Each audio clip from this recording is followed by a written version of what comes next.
Good afternoon, and welcome to this afternoon's program.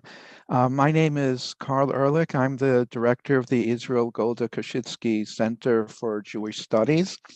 And on behalf of the Koshitsky Center and our co-sponsors in this event, the York Center for Asian Research, I welcome you all to today's very special presentation and discussion by Dr. Mary Jane Ainslie of the University of Nottingham Ningbo campus. Before I briefly introduce Dr. Ainslie, I did want to offer a few words of thanks. First of all, to my counterpart at the York Center for Asian Research, Abedin Kusno, who unfortunately is unable to be with us today. But I also would like to welcome Josh Vogel of the Center for Asian Research and the Center for Jewish Studies, who will be representing the Center for Asian Research today. He's a colleague in the Department of History here at York University, and he will be leading the discussion following Dr. Ainslie's presentation. So thank you, Josh.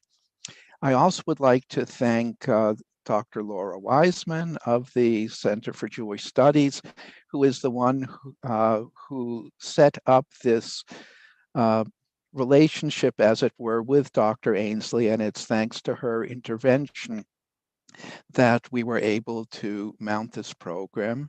And finally, I'd like to thank three people who are working here in the background to make sure that the whole program runs quite well. First of all, Julie Feinberg, the coordinator of the Center for Jewish Studies, and then our technical staff, Bert Ime and Grant McNair. So thank you to all of you. Dr. Mary Jane Ainslie is Associate Professor in Media and Communications and Deputy Head of School at the School of International Communications at the University of Nottingham Ningbo, China campus. Her research specializes in intercultural links across the Asia region, and she has won funding from the Korea Foundation, the Academy of Korean Studies, and the Vidal Sassoon International Center for the Study of Anti-Semitism at the Hebrew University of Jerusalem, Israel. She is the author of Anti-Semitism in Contemporary Malaysia, Malay Nationalism, Philosemitism, and Pro-Israel Expressions. And this book was published this past year, actually by now it's 2 years ago, 2019, by Palgrave Macmillan. Her fascinating topic today is Chinese Philosemitism and Historical Statecraft, Accosting Judaism into Contemporary Chinese Civilizationism. I welcome Dr. Ainslie and look forward to hearing her remarks. Thank you.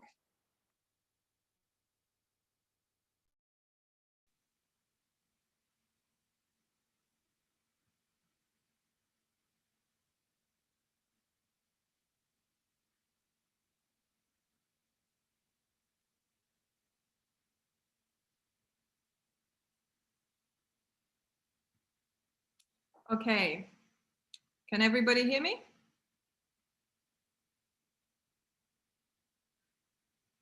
I hope so. Yes, we can. Great. Okay, so I'm going to start sharing my screen just now.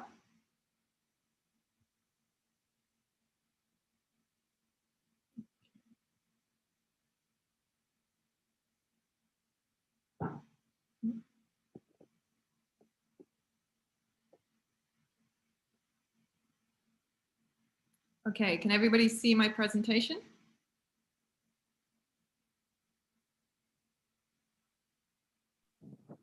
Yes, we're good to go. Great. All right, I wanted to make sure, first of all. Okay, I guess first, thank you very much for that introduction. And thank you for having me at your institution. I originally came to Canada for a month, and because of the situation, I ended up staying here a year. So it's been an interesting year, something I never expected, and I very much enjoyed myself here. So thank you for having me in your country. I'm hopefully returning to China tomorrow if all of the paperwork is in order. In the meantime, though, I've been looking forward to presenting my paper here. This topic was actually published in China Quarterly earlier this year. The title, of course, is Chinese Philosemitism and Historical Statecraft, Accosting Judaism into Contemporary Chinese Civilizationism. And there might be a few terms there that people aren't so sure about, but we will be exploring those later in the presentation. So first of all, I'll start by saying that as somebody based in China for quite a few years now, one element that has interested me is the significant increase of the engagement with Israel and Jews that we see in China on both a level of popular culture and an official level as well. So we see, for instance, the forming of Jewish centers and academic research institutes. Oops, have I just lost? There we go. Jewish centers and academic research institutes. We see academic talks. We see what I'd call cultural outreach activities. A great many of those happening recently within China. So we see this the celebration, as you see here, of Israeli Culture Week in Shanghai, in which we had the Shanghai Pearl Tower lit up in the colors of the flag of Israel. As I say, we see academic research institutes, we see cultural activities, all of these things happening very recently. So there's an increased interest in Judaism and Israel within China in the past few years. And this can really be traced back to around 2010, when we suddenly see what I would call an enormous boom in this kind of economic relationship between the two countries. And I'll read you a few kind of stats here as to the changes in this relationship, because they're quite extraordinary and worth hearing. So we see exports and trade between China and Israel increasing significantly. So civilian and economic relations replaced what was previously quite a sort of quiet military-based cooperation that dominated the Chinese-Israel relationship since its beginnings in 1992. We see a number of high-level diplomatic visits starting to occur between the two nations during this period. So high-level Chinese officials visiting Israel and the other way around from Israel to China as well. In 2014, we see the China-Israel Joint Committee on Innovation Cooperation that was established to promote collaboration between the two countries. And this partnership was so successful that by 2015, 40% of all venture capital going into Israel came from China. The Israeli Ministry of Economy also worked to support Israeli exporters in China with the Israel-China Task Force launched in 2015. We see large Chinese companies like Baidu, Alibaba, Ping An investing directly in Israeli science and technology. And by 2016, overall Chinese investments in Israel totaled $16.5 billion US. And that was a dramatic increase from around 50 million in the early 1990s. So we've gone from 50 million to 16 billion. In 2017, the volume of bilateral trade between the two countries totaled around 13 billion US. China invested more than 7 billion in tech innovation in Israel. China is now Israel's third largest trading partner, and it's largest in Asia, so representing Israel's second most important export market after the US. With exports of around 2.8 billion US dollars in the first half of 2018, and that's an increase of 80% compared to the first half of 2017. We see significant closer academic ties between Israeli and Chinese universities. So the opening up of overseas campuses, centers of Judaic studies opening up at major Chinese institutions, an increased amount of student exchange between the two nations as well. And we see Chinese tourism to Israel increasing by around 40% from 2016 to 2017. And in 2016, Israel and China introduced 10-year entry visas. And this is an agreement that China only shares with a very small number of countries. As of early 2020, this won't be the situation anymore, there were 13 direct flights a week from China, and there were 3 new Israeli visa centers that opened in Beijing, Guangzhou, and Shanghai. And some of these offered express lane 10-year visas within 24 hours. So this is a significant boom, I would say, in this relationship. And the US, as you say, is slightly worried about it. But this is mutually beneficial. Both of these sides win. Israel continues to see an influx of investment from China, and China begins to strengthen its presence in the Middle East, a region where it would like to play a greater role. Now, while all of those kind of stats and all of those figures might seem incredibly impressive, and indeed they are, they're not actually unique to Israel. It's part of what is known as the Belt and Road Initiative, the BRI, which is a massive overseas investment scheme, probably the biggest that the world has ever seen. It involves the wide-scale construction of infrastructure across the Eurasian region and Africa as well. So we're talking things like, for instance, the construction of airports, of ports, of railways, all of which are designed to bring these countries very close to China and to bring raw materials and people on a fast-track route to China. So everything this is designed to provide China with easy access to world markets through a highly modernized trade route. And the Middle East is quite an important part of such a plan here. So we see here, this is quite interesting, actually, having been based in Southeast Asia for a while. You see places like Burma, for instance, Pakistan, Kazakhstan. You see these countries changing rapidly due to Chinese investment. And they have been changed almost unrecognizably in the past 5 years, and it's due to the Belt and Road Initiative.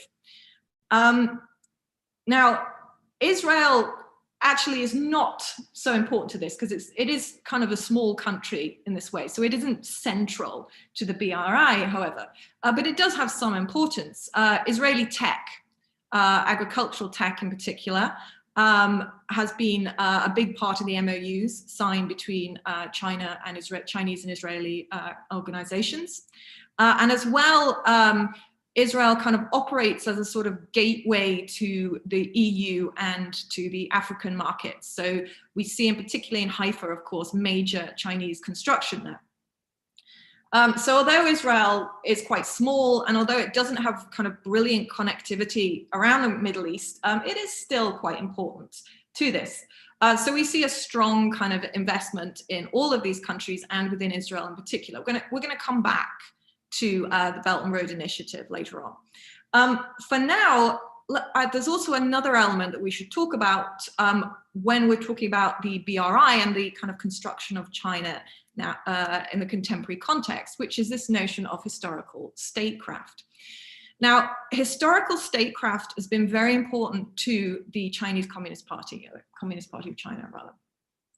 There is a strong focus upon the reconstruction of the past within Chinese iconography. The Beijing Olympics becomes a very significant kind of representation of this, I should say. But since the late 2000s, this historical statecraft, so crafting the Chinese nation through this idea of a long and very significant and very distinctive history, and the kind of reconstruction or remaking of this, taking tools and iconography of the past, has become quite important to both Chinese nationalism, and also it has become a kind of means of legitimating Communist Party rule as well. So historical statecraft, I mean, all nations do this to an extent, and it's important in Israel as well, but we see a kind of heavy focus on China, on this within China right now. And again, we will kind of come back to this as such, because it becomes an important part of the Belt and Road Initiative. Now, Chinese Jewish history has also come under increased interest and is very much a part of this historical statecraft. Chinese Jewish history tends to be conceptualized along 3 stages. This doesn't mean that this is all it is. It's not. This is only kind of a very small snapshot of it. But these are kind of the eras and the communities that tend to be conceptualized and studied in this way. And there are really 3 of them. The first is the Kaifeng community of the medieval age. They're a very interesting sort of historical phenomenon. They were much studied in the 1990s. They didn't get very big at all. The sort of, I think maximum, I think it was around 6,000.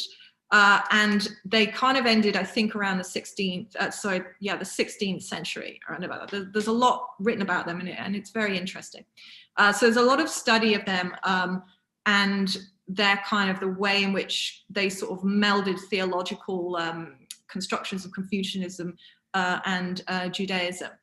The second sort of episode in Chinese Jewish history that tends to be studied and addressed is this growth of the Jewish communities throughout the 19th century in major cities like Harbin. If you go to Harbin in the north of China, you'll see some pretty fantastic synagogues amongst the pretty amazing Russian architecture up there. It's the most northerly major Chinese city is Harbin. It has a very interesting and quite traumatic history. We also see these communities further kind of bolstered by a movement of Jewish refugees outside of Russia after 1917 as well. So there tends to be some study around this. And then finally, which is the main focus nowadays in studies of Chinese Jewish history, there is, of course, the Shanghai refugee community, which was made up of people fleeing persecution in Europe in World War II. And again, we're going to come back to this. But this is kind of the 3 stages on which Chinese Jewish history tends to be conceptualized. There's a flurry, as I said, of recent interest in this history. And this coalesces with this general interest in historical statecraft and in the construction of Chinese history. So there's an increased interest in this. So we see the creation, the funding of things like memorials, of centers of academic research, of talks, of which I would put my own research also within that. The increased number of museums and the further further funding of those museums that already exist. So the Shanghai Jewish Museum, which sort of seems to get bigger every year, which is a fantastic museum. The restoration of things like old Jewish graveyards, for instance, and also we see increased number of publications, so papers, articles, and monographs. And also kind of like testimonies as well of people's recounting Chinese Jewish history, all very, very interesting. And then also a lot of popular culture too. So we see movies, TV shows, documentaries, plays, books, and even you'll see a musical as well, Shimmer, which was about the Jews of Shanghai. Now, all of this is basically encouraged by political and economic expediency. This kind of notion that currently, due to the increased links between China and Israel, these become an important part, shall we say, of bolstering those links, and they become what we call soft power. So soft power is kind of different to traditionally hard power. Hard power between nations would be things like forcing people to go along with your perspective, so through military means, for instance, through wars. Nowadays, we don't tend to use that, we tend to use soft power. Soft power, of course, defined by Joseph Nye, is the kind of ability to entice and attract and to demonstrate this as something that is positive and that you should kind of invest yourself in. It's often used, this Chinese Jewish history and this construction of it is often used as a kind of platform for China-Israel, the China-Israel relationship. And we see this Chinese Jewish history being referenced a lot by politicians from both Israel and China, and on kind of news sites as well. So the People's Daily, you'll see here, is a quote from the, this is kind of one of the mouthpieces of the Communist Party. It says, since ancient times, the relationship between the Chinese nation and the Jewish nation has been based on mutual appreciation and respect. And quote from the Israeli ambassador to China: Chinese and Jews are descendants of a long civilization. They attach importance to education, family, tradition, the pursuit of excellence. So this notion that there is some kind of a connection between these two peoples.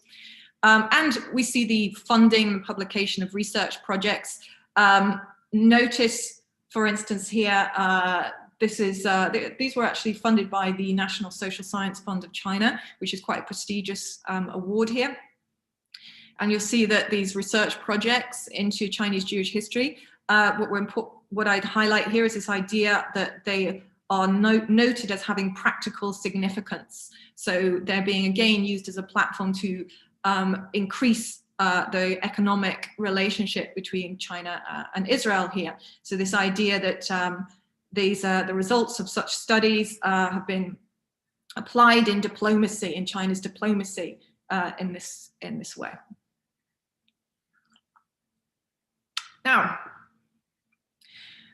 this increased interest in Chinese Jewish history doesn't actually represent a theological engagement with Judaism. It's based often on a phenomenon that we call Philosemitism.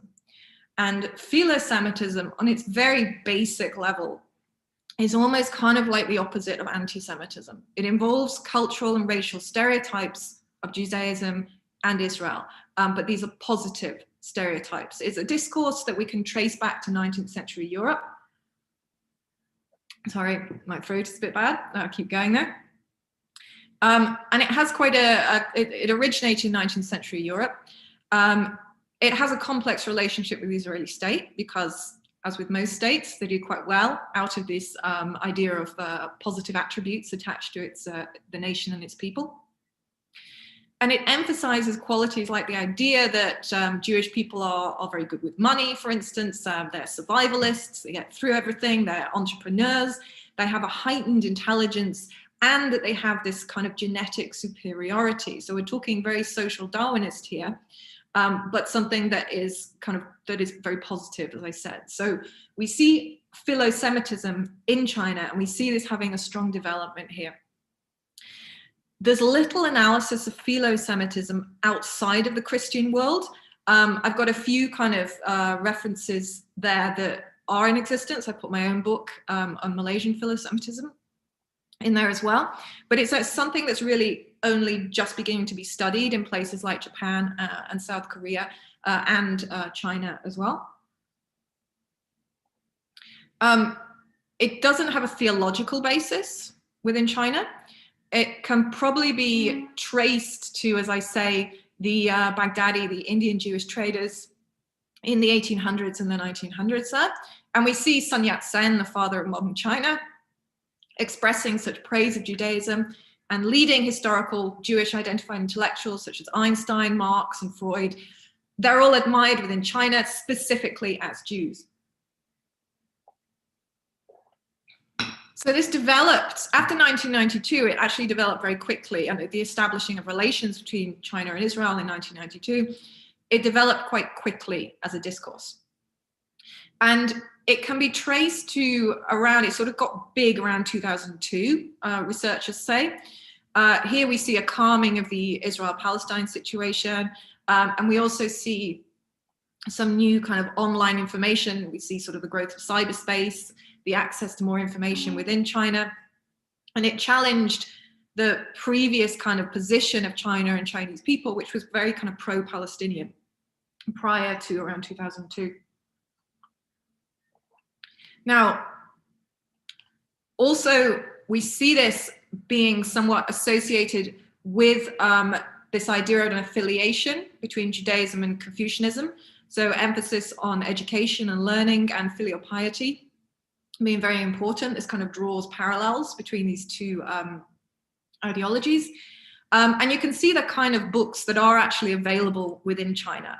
They all kind of build on this philosemitic construction. So these books are available about Jewish people. So the idea that the Talmud is being sold as a business guide, and the idea of there being kind of Jewish wisdom in this way. So all of this, again, is about kind of making money. And these are racial and cultural stereotypes, but they are positive ones in this way.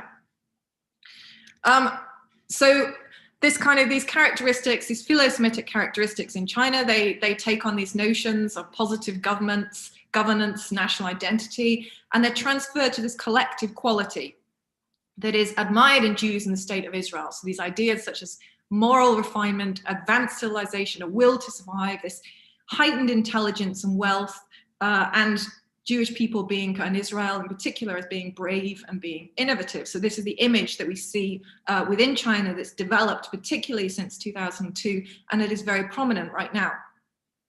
Now, the reasons behind this, it's quite contextually specific here. The function of Philosemitism was part of providing a model of modernization during a period of rapid economic and technical advancement within China. This is what scholars see as being the function of Philosemitism.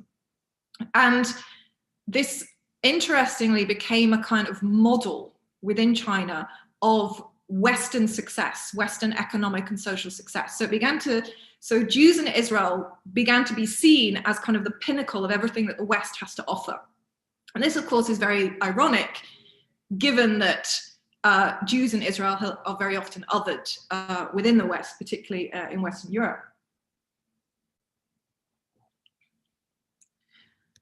And we see this a lot as part of kind of established Chinese discourse in post-2010.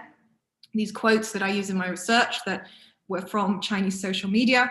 So the idea of Jewish people being smart, being biologically superior, of being business-minded, of being tough, all of these from both social media and from more legitimate state-sanctioned discourses as well. Now, what I argue in my research is that there is a little bit of a transformation here in the function of these discourses. Previously, of course, we see these as being part of this model of imagined modernization and this representation of success in the West in a time, as I said, that was quite important within China when it was changing dramatically. However, in the very recent context, this is very much tied to the BRI and to historical statecraft that I was talking about earlier. As part of supporting the BRI, there is an agenda from the Communist Party of remodeling the contemporary world to be Sinocentric. So in the complex and changing context of current day China, the positive qualities attributed to Jews in Israel become emblematic of more than merely Western modernity. The post-2010 constructions serve to support China as a global economic and moral center. The idea of this being an inevitable global superpower, so this narrative of cultural uniqueness and global superiority depends heavily upon evidence from history and placing China as central to this kind of crafted version of history. And this has to go beyond purely nationalist discourses, all right? It can't just be about Chinese nationalism. It has to be about what China can bring to the rest of the world. So there's a de-emphasizing of national boundaries, which involves a kind of exclusion of the Western world in this way and is much more focused upon Eurasia. And this idea that this Sinocentric identity now stretches across Eurasia, originating within China. So it's this notion of saying that kind of China is an inevitable global superpower, as I said. Now, I theorize the position of Jews in Israel within this, their adherence to this construction, through a notion from Rogers Brubaker, the theorist from UCLA, and what he calls, this notion of what he calls civilizationism. Civilizationism is particularly interesting, I find. It comes from his analysis of current far-right European organizations, in which there's far less of an emphasis upon nationalism, and there's much more on this idea of a much broader pan-European notion of civilization. And we see this in France, in the Netherlands, in Denmark. In these countries, there is less of a focus on nationalism. We see nationalism as part of the far right in the UK, and we see it in America in the very sort of nationalistic rhetoric of Donald Trump, for instance. But we don't see this in a lot of the far right nationalist or far right organizations of Western Europe. We do in Eastern Europe. But here what we see is a kind of characterization of the nation that invokes less emphasis on national differences and more on civilizational differences. And they tend to be embedded within notions of tradition, within this kind of notion of there being a kind of civilization, civilized past. And within this, Judaism and Islam become very important tools. It's interesting that these organizations would usually be very, very anti-Semitic. But instead, what they do as part of civilizationism is they have what Boubacar sees as this Philosemitic turn, which involves accosting Jews in Israel and putting them into their own narrative to reinforce their own superiority by attaching them to themselves to positive Philosemitic attributes. So this idea that Israel is now European and Jewish people in Israel represent a sophisticated form of modernity that is European, and that is something that these organizations now protect. And instead, the kind of other, the threat, becomes Islam.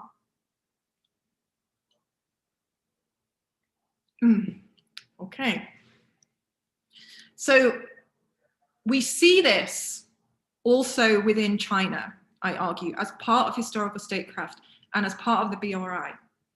China is constructed very much as the historical savior and the continued protector of Judaism, particularly through the Shanghai Jewish refugee community. And this is an old narrative, this is not new.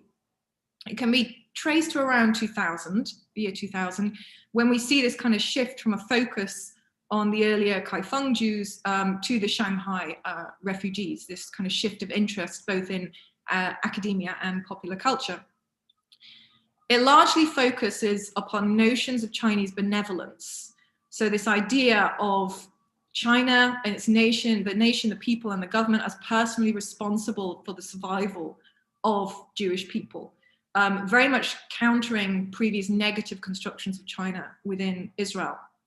We see an excessive use of maternal language and imagery in these depictions. So this idea, as you can see, Chinese people open their arms to Jewish refugees. Shanghai is a Noah's Ark of the Jews, this narrative of this language of sacrifice, of selflessness. And the idea as well that this is deliberate and collective state-led actions, this very nationalistic language, and it fed into nationalistic trends among Chinese youth. And this, of course, tends to be a kind of platform for contemporary China-Israel relations here. So what we see here, for instance, in this construction of this broader civilizationist identity and this xenocentrism and the BR as part of the BRI, we see Jewish people as being crucial to this construction. So this notion of the exclusivity of Chineseness. So this idea that only China was the nation in World War II that saved the Jews. And this, you see quotes like this, everyone knows that only China, only Shanghai, with open arms, welcomed Jews to her embrace. And this is to let you know the greatness of the Chinese people and let Chinese culture go international. We see these quotes from wider media here. Another kind of discourse that we strongly see supporting this is the idea of juxtaposing in the construction of the Shanghai Jews and Jewish people in general and Israel is this notion of Chineseness being juxtaposed with Japaneseness, which is associated as a kind of barbaric other. It becomes a barbaric other to the civilization itself. We see this idea that the Chinese people help the Jews despite Japanese oppression, and we see a sense of sympathy and commiseration, and this idea in the musical in Shimmer, Chinese and Jewish characters battle together against fascism, against the Japanese, and fought against fascism together. We also see this kind of juxtaposed with apathy and idleness from within Europe. So China as such is positioned as being kind of crucial to solving the problems of World War II. So this idea that other countries stood idly by, and only China opened her gate to the Jewish people when many European countries closed there, and they saved lives from Nazi tyranny. Chinese people tried our best to help Jewish refugees, and this is coming from, as you can see, from quite a senior level. Now, needless to say, there are problems with this narrative, with this construction. One being that it sidesteps the actual testimony we do have from survivors in the Shanghai Jewish communities. We have now, since the year 2000, a lot of published memoirs, a lot of historical analysis, all of which is fascinating and should be noted and should be read. And all of that is not a part of this narrative, is not acknowledged here. It also raises the hardship of the Jewish ghetto in Shanghai. Life was incredibly poor and incredibly difficult. And of course, there were many tensions with the local Chinese community. It overlooks the historical situation of Shanghai. What historians understand is that Shanghai was able, Jewish people were able to move to Shanghai because of the lack of a controlling power at the time. And it simplifies the sort of Japanese-Jewish relationship here. There's a really interesting historical analysis of the relationship between the Japanese regime and Nazi Germany and their understanding of anti-Semitism. They didn't quite get this. And there's even evidence of sympathy towards the Jewish refugees from the Japanese authorities. But it's very complicated. It's very, very mixed. And of course, it ignores the actual real heroes of this scenario, who are, you see the two pictured here, Ho Fangshan and Tsuneshi Sugihara, who were diplomats who actually, against orders, and Ho Fangshan particularly against the orders of the Chinese state, issued visas to Jewish refugees, allowing sort of thousands of people to flee to Shanghai. And both of them have been honored by Yad Vashem. And also, of course, when Jewish people arrived in Shanghai, then they were largely helped by their own community and philanthropists, Jewish philanthropists within their own community. So this wasn't something that was attached to kind of the Chinese state, really. That's what kind of historical analysis sort of tells us. There's also a problem with this narrative in that it is often used to sidestep any critique of these nations. And this idea, it's used sort of to construct both Israel and China as being kind of bastions of human rights in such a way. So we see this notion within the China Studies article here that I analyzed, saying China is one of the few countries that have always treated diasporas graciously as compatriots for a millennium.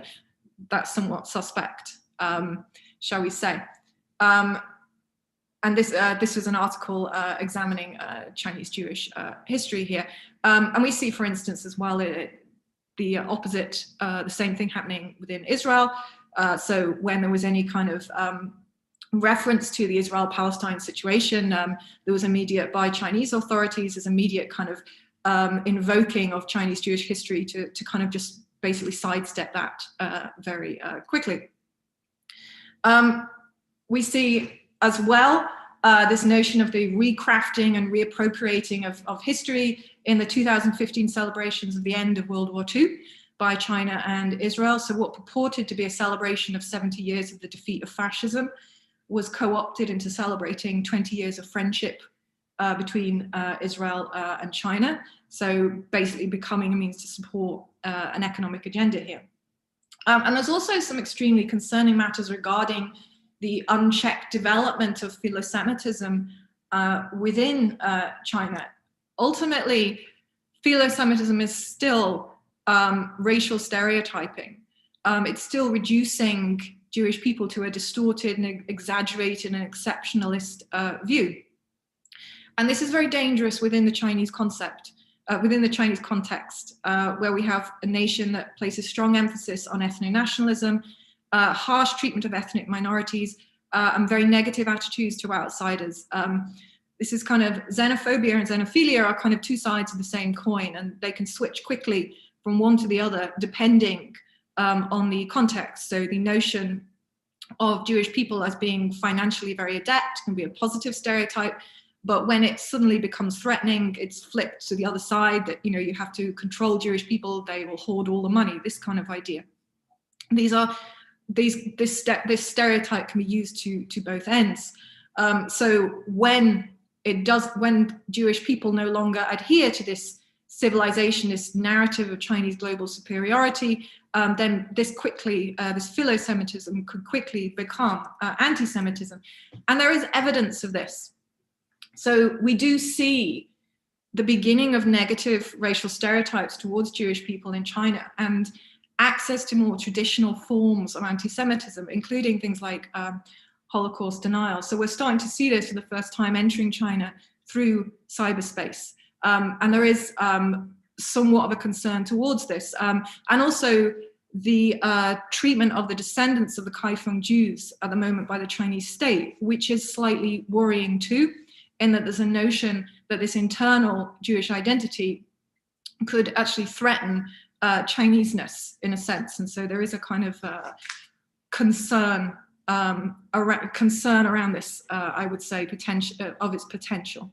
Okay, all right, that's my presentation. I know that there were some bits that I went over quite quickly, so I'll be quite happy to elaborate and quite happy to take all forms of questioning. So shall I? Yeah. Oh, here we are. Before I am going to do this with the chat function, so I will open that up. Let me make a couple of points as people start asking questions. Do we want to do it that way? Is that the best, Carl? Should we do it through the chat function? Well, that's a good way for seeing, well, the participants list. If people raise their blue hands there, they can volunteer to ask questions, or they can ask questions through the chat function. If they don't want to speak, they can just type their answers in. Can I have access to all 53 participants? Yes, you can. Just by clicking? Click participants. Miraculous. There also is a Q&A function at the bottom. Sorry. Oh, there's 53 people that came on. Oh, yeah, it's amazing. Let me ask you, let me just make a couple of quick points, and then I will, oh boy, we have people with questions. The Kaifeng community, which it never really numbered more than 1,000 or 2,000.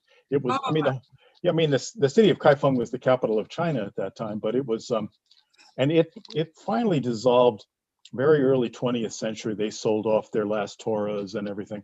You can still visit the what do they call, the foundation stones you probably have in the museum there in Kaifeng.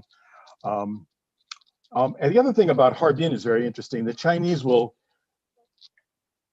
date it back to the medieval period, but Harbin was founded in 1898, so it doesn't go back anywhere. But if you date it to 1898, then it has to be a Russian-founded city. If you go back further, then it can be a Chinese city. You know, it fits many of the kind of stereotypes that you hinted at. Let me see if I can. Yeah, I haven't managed to visit the old the Kaifeng settlement. I'm really looking forward to doing so. It's fun. It is fun. I've been to Harbin, but not to Kaifeng yet. In an earlier lifetime, I guess, I studied Japanese anti-Semitism, and it's like a mirror image of what you just described. It's so interesting. These Jews, they're so smart. They can do all this stuff, but you better watch out, because when you go to sleep, they're still up, and they could stab you in the back. So it's two sides of the same coin, just like, I haven't heard the term before, an allo-Semitism, but I can take it apart. I like that. That works very well. Let me throw it open to questions, and I don't, attendees. Let me click on attendees, and I don't see any questions yet. No, Josh, if you look at the bottom under Q&A, there are 3 questions already. Q&A under what? Under panelists? What? At the very bottom, it's of your Q&A. screen. Oh, thank you, Carl. Okay, so Richard Fung asks, can you talk more about the shifting attitude to the descendants of the Kaifeng community? yes, but only a little bit. Maybe Josh is more of an expert. Well, Josh certainly is more of an expert in this, but maybe you can talk a little bit more about the contemporary context here. I know from the New York Times article, it's quite interesting, where there have been descendants of the Kaifeng community that are sort of rediscovering their ancestral roots in this way, and have been somewhat prevented from doing so due to the potential that this can challenge Chinese communist identity. And of course, this comes at a time of oppression of other ethnic minorities, the Islamic ethnic minorities, for instance. So there is a concern that this could also present a similar challenge to Chinese identity as associated with the Communist Party. I think that's what really is occurring at the moment. It's not, you could say it's not a significant form of oppression. It's not comparable to what's happening elsewhere to other minorities, but it is a kind of sign, a signal, shall we say, that we're not going to take any potential reassessing of any reassessing forms of identity that could provide a challenge to that of state identity. Sounds good to me. Let me ask you another question here. Look at the New York Times article because I think it was very good. Good. This is a question from Sandy Halpern. Do you really feel there is a true interest in Jews, or is it that China is more interested in Jewish areas of success, for example, in technology, or for their own interest in world domination? That's kind of a strongly worded question. Yeah, an overseas investment scheme is what I would use rather than world domination, shall I say. There is certainly true interest in Jewish history, in Jewish theology, but inevitably when we start investigating things like this, it tends to be through the lens of the contemporary situation and our own position right now.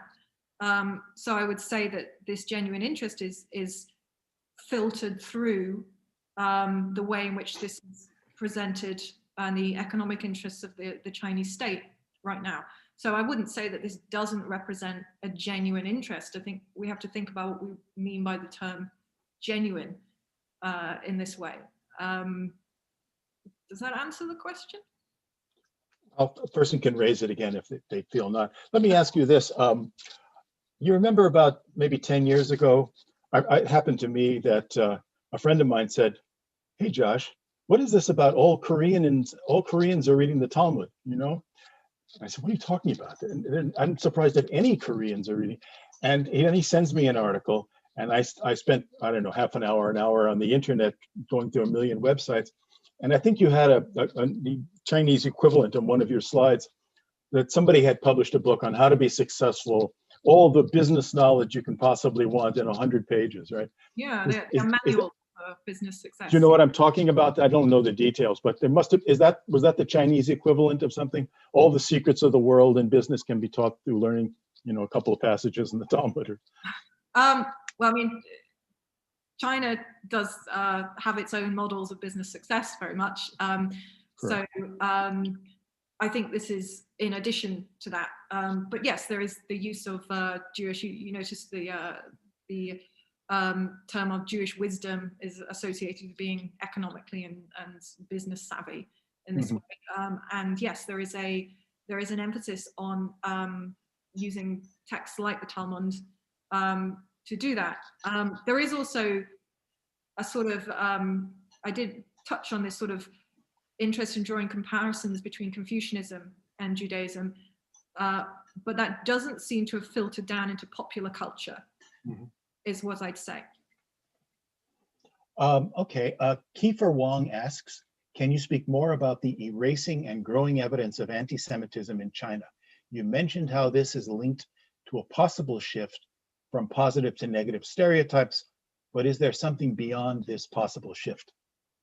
I think basically my point is that there is anti-Semitism in China, but it is somewhat ignored by both Chinese and Israeli sources, simply because this construction of China as being a land without anti-Semitism is a very positive construction, one which helps the economic relationship between these two nations right now.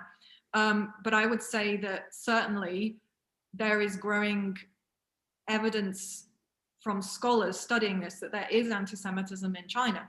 And there are more kind of modern forms of anti-Semitism, shall we say, like conspiratorial discourses and particularly Holocaust denial that have come into China from cyberspace.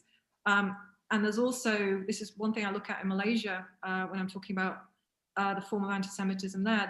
There's a notion that this anti-Semitism, which began in Malaysia as a form of kind of Malay nationalism and Islamic nationalism, is becoming attached to older forms of European anti-Semitism. It's becoming embedded in older forms of European anti-Semitism. And I think the same is somewhat true in China, because when you have the internet, you have access to everything in this way. So it's kind of inevitable that there will be some of this, these discourses and these beliefs coming into the country. And scholars note that there isn't really acknowledgement of this. Instead, there's this narrative pushed of China save the Jews, or China is a land without anti-Semitism. As regards the switch from positive to negative, I wouldn't sort of say I have any direct evidence of that right now within my own research. It's the issue that this is sort of not just myself, but scholars guard against this, because they're like, within the Chinese context, within this sort of heavily racially stereotyped society, there is the potential for this to develop. And we see this, as I say, from it coming in from cyberspace, from the oppression of the descendants of the Kaifeng Jews as well. So I hope that answers, I think, that question. Okay, very good. Next question is from Bunli Yang. What do you see as possible policy moves of the Chinese government this coming year in terms of infrastructure investment in Israel? Predict the future. Go ahead. I'm sorry, I can't do that. I can't say that.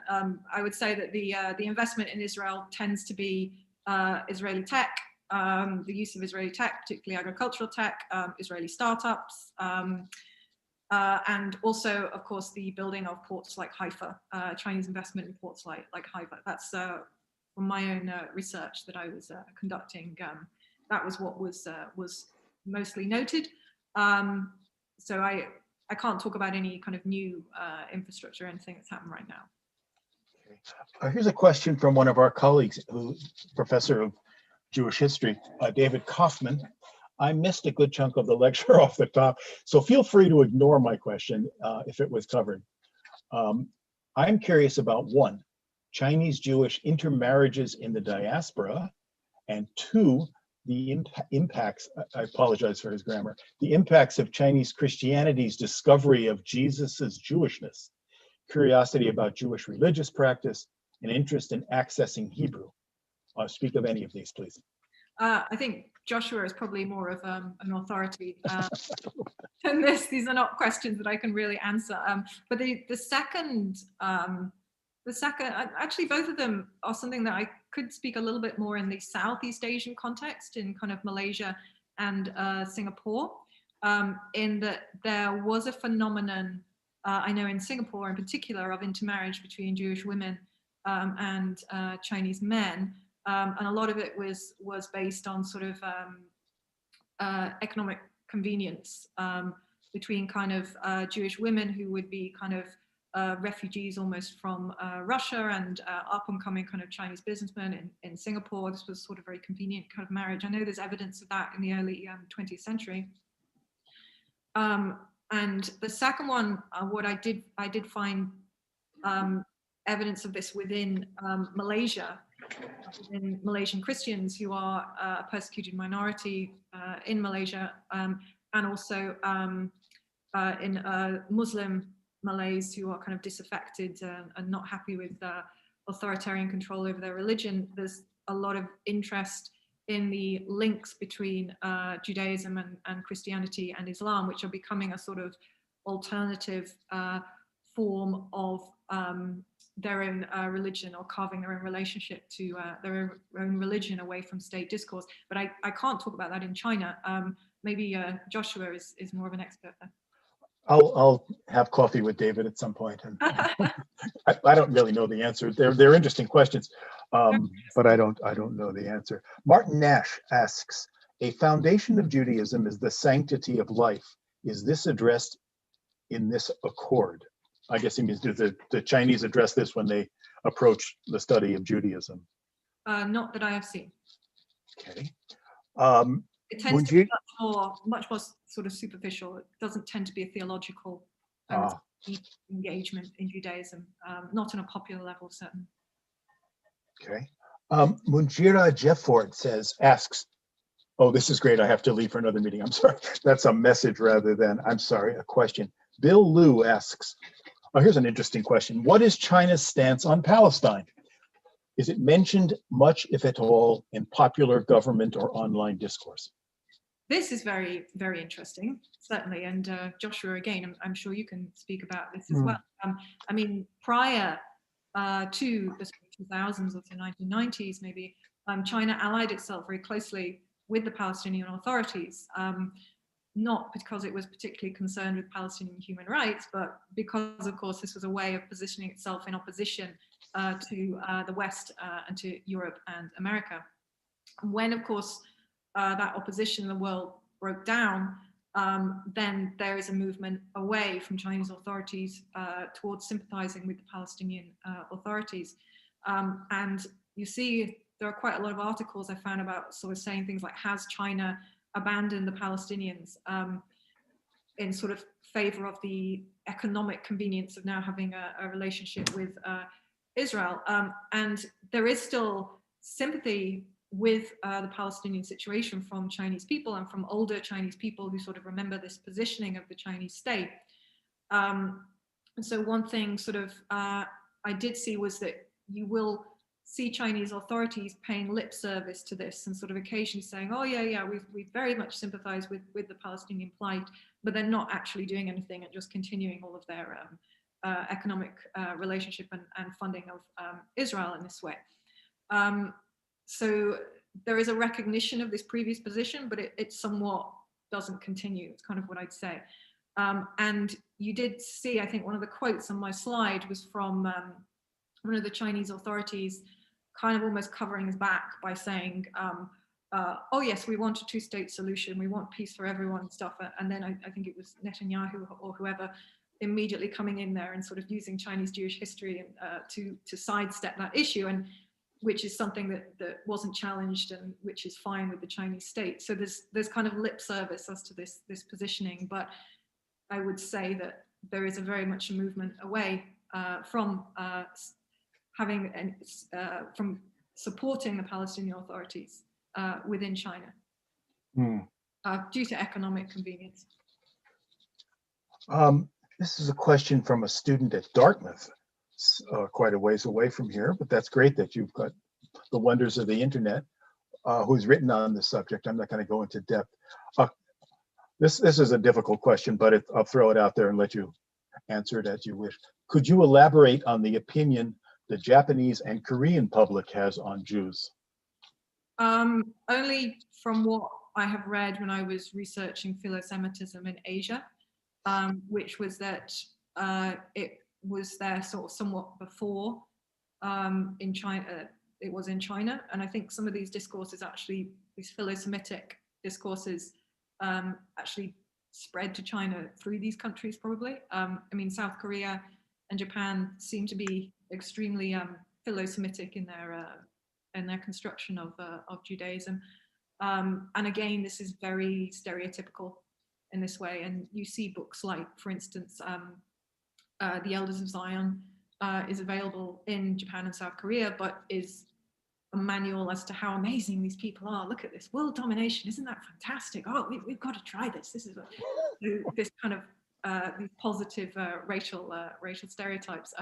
so that was what, and from talking actually from Israeli academics who study Israel and South Korea, this was their experience in these countries. A lot was sort of, people saying, oh, tell us how you do it, guys, this is great.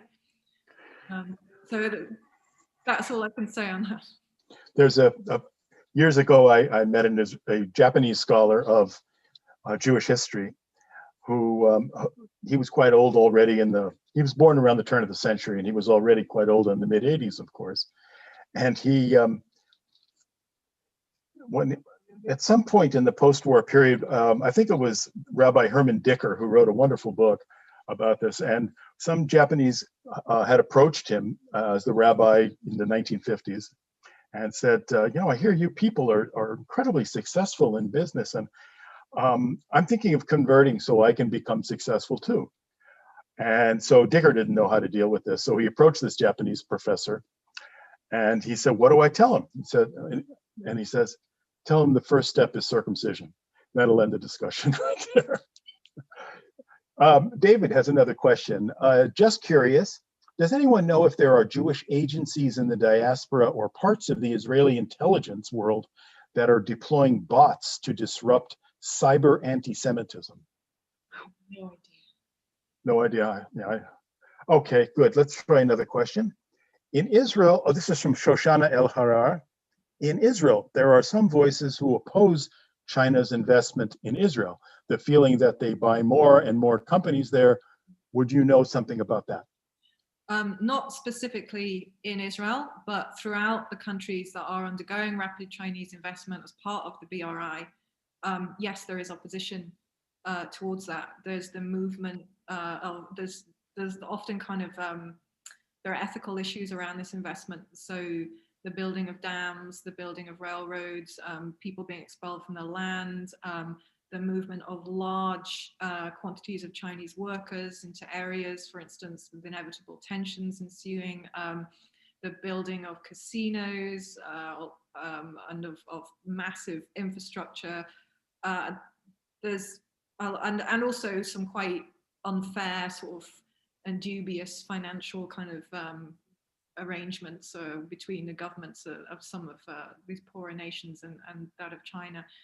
So there are a lot of ethical issues around this, I would say.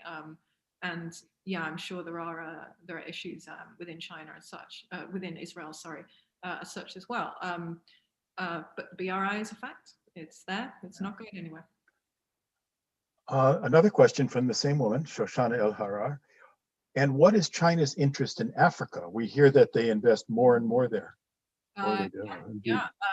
Again, the BRI is, as you know, Joshua, these nations within Africa like Botswana, Ethiopia, they have upcoming economies, and China is very much wanting a foothold in this part of the world and East Asia in general as well. And yes, it is investing more, it is constructing infrastructure, it has exchange agreements.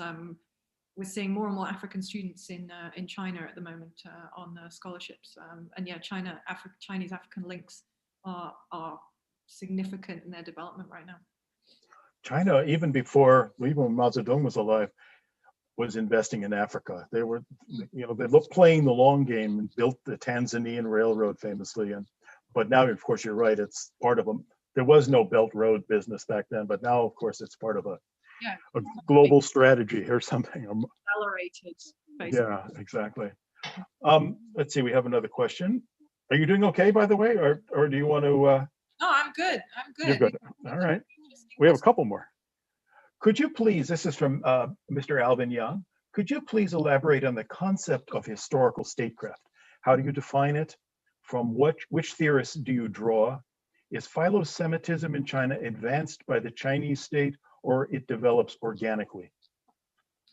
Okay, historical statecraft. One thing I do sort of want to say here is that all of this paper's research has actually been published in the China Quarterly, which is an open access journal. So you can just simply search for the title of the paper and the presentation and find the paper if you want to read it. And all of my references and all the quotes that I use are within there. Historical statecraft comes from Maximilian Mayer, who was actually a former colleague of mine, published in 2018 in the Journal of International Affairs, in which basically in which he talks about Chinese historical statecraft and analyzes the Beijing Olympics displays particularly in depth, and the kind of recrafting of Chinese history.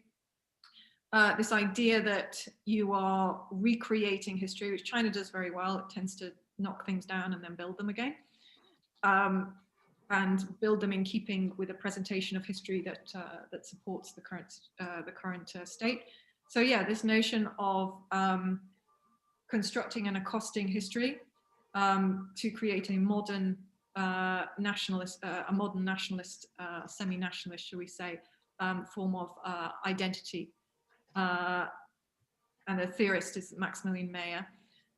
And the second question is, Philosemitism in China advanced by the Chinese state, or did it develop organically? That's an interesting one, because I think it will be difficult to actually distinguish between those paths, in that, yes, it has very much been supported and promoted by both the Chinese and Israeli states, but also as well to an extent, it has developed organically given access in Chinese cyberspace. You could say anti-Semitism is also developing organically in that way, possibly as well, and access to the Talmud and the use of that as a business guide, all of this. I almost feel it would be impossible to unentwine those two discourses. I think they very much come together. You mentioned, I don't know if you meant this, the protocols of the elders of Zion, this horrible late 19th, very early 20th century Russian text. I did some research on it in Japan, again in the late 80s. I found 8 distinct translations into Japanese, all by notorious anti-Semites, of course.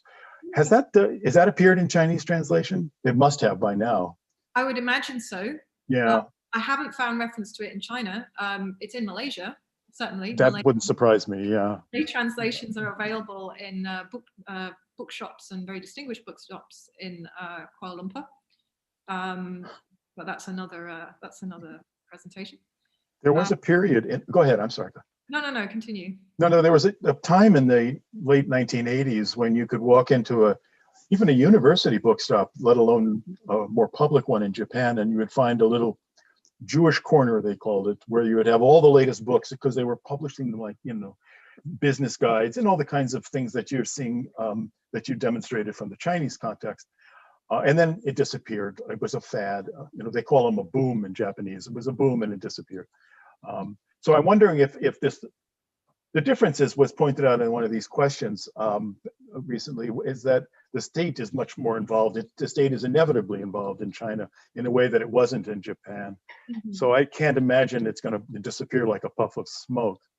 Do you have any thoughts along those lines? Is it with us for some time? As to whether or not this kind of interest in Judaism disappear? Right, Philosemitism, etc. Philosemitism. That's interesting, because the thing is that we do see China developing, like I said at the beginning when I gave all those stats as to how impressive this Chinese-Israel relationship was and this investment in China. You go to other countries around China and you'll find the same kind of thing going on there. So it's sort of interesting as to what extent this exists alongside other kind of discourses too. So the depictions of African countries are very prominent, very interesting in China. And again, they tend to be very stereotypical. Yeah. They tend to be kind of positive stereotypes, but stereotypes and racial stereotypes nonetheless. So as to the extent to which all of this will continue, I don't know. It would depend, I think, on what happens with the Belt and Road Initiative. Anyone else have any questions?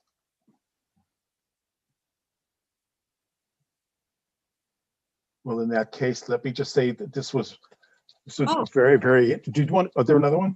Yeah, I think there's one more at the bottom there. I just saw. Oh, you're right, there is. One more question for Mary from Kiefer Wong again.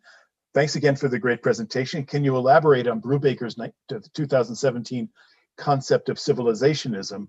Yes, that's interesting, especially if it transcends nationalist sentiments and how this applies to China's relations. Yeah, I find this very interesting too, as well. And as a concept, I was sort of interested as to how it fits within China, because it kind of doesn't, you know, it's enough of a fit that I think it can be paralleled with the European context. Basically, as I was saying in my presentation, that a lot of the European far-right organizations tend to be not very nationalistic in their discourse. They tend to have this notion of kind of civilizationism and European civilizationism as being sort of superior. As I say, it's not really a discourse that you see in Eastern Europe, and it's not one that you see in the UK, and it's not one that we really see in America. Those contexts remain quite nationalistic. But we see them, as I say, in countries like kind of France, like the Netherlands, like Denmark. And I think what was quite interesting about them is the notion to which they accost Jewish people in Israel. So they would traditionally have been, as I said, quite anti-Semitic, but now they tend to be quite philo-Semitic. And the other that was previously Judaism now becomes Islam and Muslim people. And they use kind of Israel and Judaism to position themselves as kind of protectors or nurturers of this kind of civilizationism, which becomes represented in a sort of pinnacle through a pinnacle of this seems to be represented through Judaism and the positive attributes of Philosemitism. So I see the same kind of thing going on, I would say, in China. And this is where I see the 2010 construction of Jewish people changing slightly. Whereas before, you have this notion of Jews in Israel as representing the pinnacle of the West and the achievements of the West. Now you see much more about China as having been the kind of protectors of this and the nurturers of this. And this was a discourse that can be traced back before the BRI, but has become much more prominent within the BRI, because in a sense, the BRI does rest on a form of Chinese civilizationism. The creation of a Sino-centric world can't be something that is purely nationalistic. It has to go beyond the borders and position China as being the kind of the pinnacle of the world in this way, the modern center of the world to which everything will now be drawn. And people keep saying that, you know, the next decade, the next couple of decades will be Sino-centric. Does that perhaps answer the question, maybe? You know, what you were saying is very interesting in the context of France, and you can see it in the transition from Jean Le Pen to Marine Le Pen, where he was an anti-Semite and she is now, they're all Islamophobes, that's no question about that, but the transition has been made there in the generation on the far right. Yes, it is, it's very interesting. A little scary, but it's very interesting too. Any other questions from the floor? From the, whatever we call this, the cyber floor? Carl, do you want to say anything? Yeah, just one point, or well, actually a couple of points here. Not necessarily about Mary's talk, but we have had the question whether this talk will be posted on the web for viewing later, and it will be on the Center for Jewish Studies YouTube channel. And for more information about how to find the YouTube channel, you'll have to speak to our coordinator, Julie Feinberg, or if you aren't able to find it by Googling, just send her an email at cjs@yorku.ca, and she'll be able to tell you how to find the link. One very quick observation, and this does follow on Mary's talk, where Mary, you spoke about the danger of Philosemitism. And having lived for a number of years in Germany, I can say that this goes back already 30 years, my experience, that the Jewish community there is actually much more worried about the Philosemites in German culture than they are about the anti-Semites, because the anti-Semites, they can identify and they know who they are and they know what their attitudes are. But the problem with the Philosemites is that their attitudes can shift from one day to the next, from extreme Philosemitism to extreme anti-Semitism, if the Jews don't live up to their preconceived notions of what they are like. And finally, one sort of question here. I don't know if you want to take the time yet to answer it, because I know we're running low on time. And it's following up on Kiefer Wong's latest question about the concept of civilizationism, sorry. I'm wondering whether what the relationship is between this concept and Samuel Huntington's concept of the clash of civilizations, where certainly Chinese civilization plays an important role in his concept of this clash of civilizations. And I'm wondering if there's any relationship or if you've thought about the issue at all. So that's it. Thank you. After this, it's over to Josh for the rest. No, that's not a sort of connection that I've made. So thank you very much for bringing that up, because that is very interesting to think about. I think possibly it's just the word sound alike, but I'm not sure either. That's something to think about, Carl. Anyway, I want to thank Mary for this talk. You covered so many interesting bases, from China's involvement in Israel, well beyond what I had imagined. You see them everywhere, but I didn't realize it. And I was a couple of years ago walking around the port in Haifa and was kind of stunned at all the vessels there. There's more to Haifa than the port, of course, but the port is pretty impressive, I have to say. And then this interesting question that we've come back to that you dealt with so interestingly, between Philosemitism and anti-Semitism. And we saw Carl mentioned similar concerns in contemporary Germany, and I've seen it in contemporary and pre-war Japan as well. So I have to say, I thought I knew a lot about this, but now I realize I have a lot left to learn. So I want to thank you on behalf of all the various institutions here at York University for this talk. And I hope you get back to China tomorrow. I hope that works out. Okay. No, thank you very much. It was an absolute pleasure. And thank you for the very interesting questions too. Good.